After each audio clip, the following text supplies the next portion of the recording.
पहुंचते हैं खबरों के तह तक, क्योंकि आप देख रहे हैं बिहार आज तक। नमस्कार, मैं अभिनव और अभी हम बैठे हुए हैं तह तक में। राष्ट्रीय पत्रिका है, आप सभी परिचित हैं। और हम जिनके पास बैठे हुए हैं सत्यप्रकाश मनोरंजन जी संपादक हैं। चलिए हम अगली विधानसभा की ओर बढ़ते हैं और अब बात कर लेते हैं गोविंदगंज विधानसभा क्षेत्र की। गोविंदगंज विधानसभा क्षेत्र के बारे में आपको मैं पहले बता दूं कि वहां से विधायक राजू तिवारी हैं, जो लोजपा के राष्ट्रीय महासचिव भी हैं। लोजपा के राष्ट्रीय महासचिव भी हैं और यह सीट काफी लंबे अरसे से राजू तिवारी के पास है या उनके परिवार के पास है। अब क्या सिनेरियो क्या बन रहा है, इसलिए कि भाजपा ने भी वहां अपने कैंडिडेट उतार दिए हैं।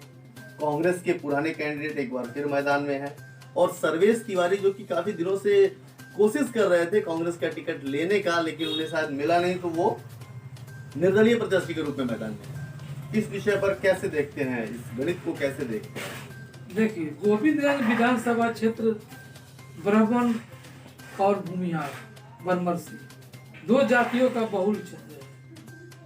अगर हम देखें कई दशकों से आजादी के बाद जब भी चुनाव गोविंदगंज में हुआ है, या तो वहाँ के विधायक ब्राह्मण हुए हैं, नहीं तो बनमरसी हुए हैं।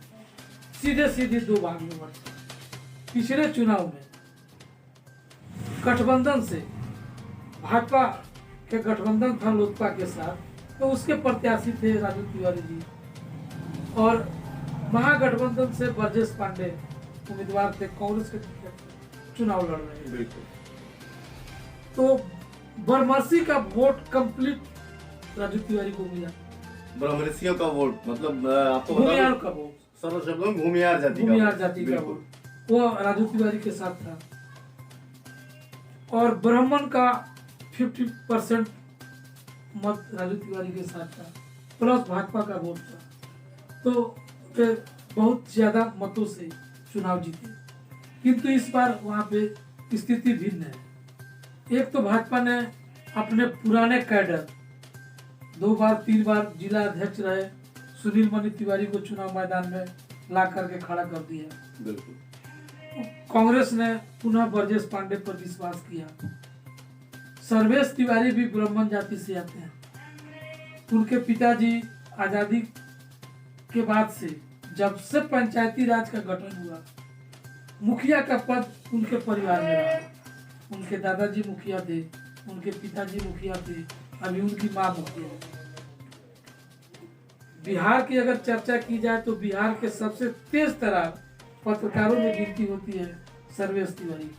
बिल्कुल बिल्कुल, अच्छे वक्ता भी हैं, पैनलिस्ट हैं और अच्छे वक्ता भी हैं और लगातार 5 वर्षों से वे संघर्ष कर रहे हैं। कुछ वोट वो भी काटेंगे। यहाँ ब्राह्मण उम्मीदवार हो गए ब्रजेश पांडे जी, राजू तिवारी जी, सर्वेश तिवारी जी, सुनील मणि तिवारी जी, मतलब एक बार भूमिहारों के पाले में चली गई है। और भूमिहार के भी एक उम्मीदवार हैं रंजय कुमार राय, वो निर्दलीय चुनाव लड़ रहे हैं। भूमिहार से एक उम्मीदवार, ब्राह्मण से 4 उम्मीदवार, एक गठबंधन से है और एक महागठबंधन से है, एक स्वतंत्र है लोजपा से और भूमिहार जो है निर्दलीय स्वतंत्र। तो वहां पे लड़ाई अभी त्रिकोणात्मक लड़ाई है। कोई लड़ेगा राजू तिवारी से ही लड़ेगा। अब आने वाला समय बताएगा, क्योंकि इस जाति का वोट, खास करके भूमिहार का वोट जिसके पाले में जाएगा वही चुनाव गोविंदगंज से जीतेगा, इसकी 100% गारंटी। राजन तिवारी का फैक्टर कितना काम करता है गोविंदगंज विधानसभा क्षेत्र में? मैंने तो बताया कि राजन तिवारी के चलते ही राजू तिवारी जी माननीय विधायक हुए। पूर्व में राजन तिवारी वहां से विधायक थे 2000 में, 2000 से 2005 तक उन्होंने बहुत सारा कार्य भी किया, लेकिन जेल में रहने के कारण वे चुनाव नहीं लड़ पाए। उनके भाई, बड़े भाई राजू तिवारी जी चुनाव लड़े, 2005 में लड़े, 2010 में लड़े, दोनों बार पराजित हुए, 2015 में चुनाव जीते। तो बेस तो राजन तिवारी का ही था। मतलब राजन तिवारी का बेस राजू तिवारी के लिए एक मजबूत पक्ष बन रहा मजबूत है। पक्ष है। तभी तो मैंने कहा कि ये उत्तर प्रदेश के निवासी हैं, ये अपने ननिहाल में रहते हैं।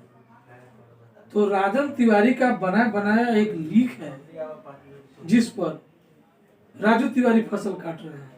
लेकिन 5 साल में विधायक बनने के बाद राजू तिवारी भी अच्छा काम किए, मेहनत किए, किंतु यहाँ पर वोट खासकर बिहार में जात पर बढ़ जाता है, बिल्कुल, इस पार्टी बात से पर इनकार बढ़ता नहीं है, किया जा सकता। पार्टी पर बढ़ता है। तो इस बार वो ना गठबंधन में है ना महागठबंधन में है। जो भी उनको वोट मिलेगा, व्यक्तिगत वोट मिलेगा, उनका बना बनाया वोट मिलेगा, उनके कार्य पर वोट मिलेगा, उनके विकास पर वोट मिलेगा। चलिए, इसी तरह हम अपने अगली कड़ी में आपको दूसरे विधानसभा क्षेत्र की ओर लेके चलेंगे। अभी के लिए बस इतना ही।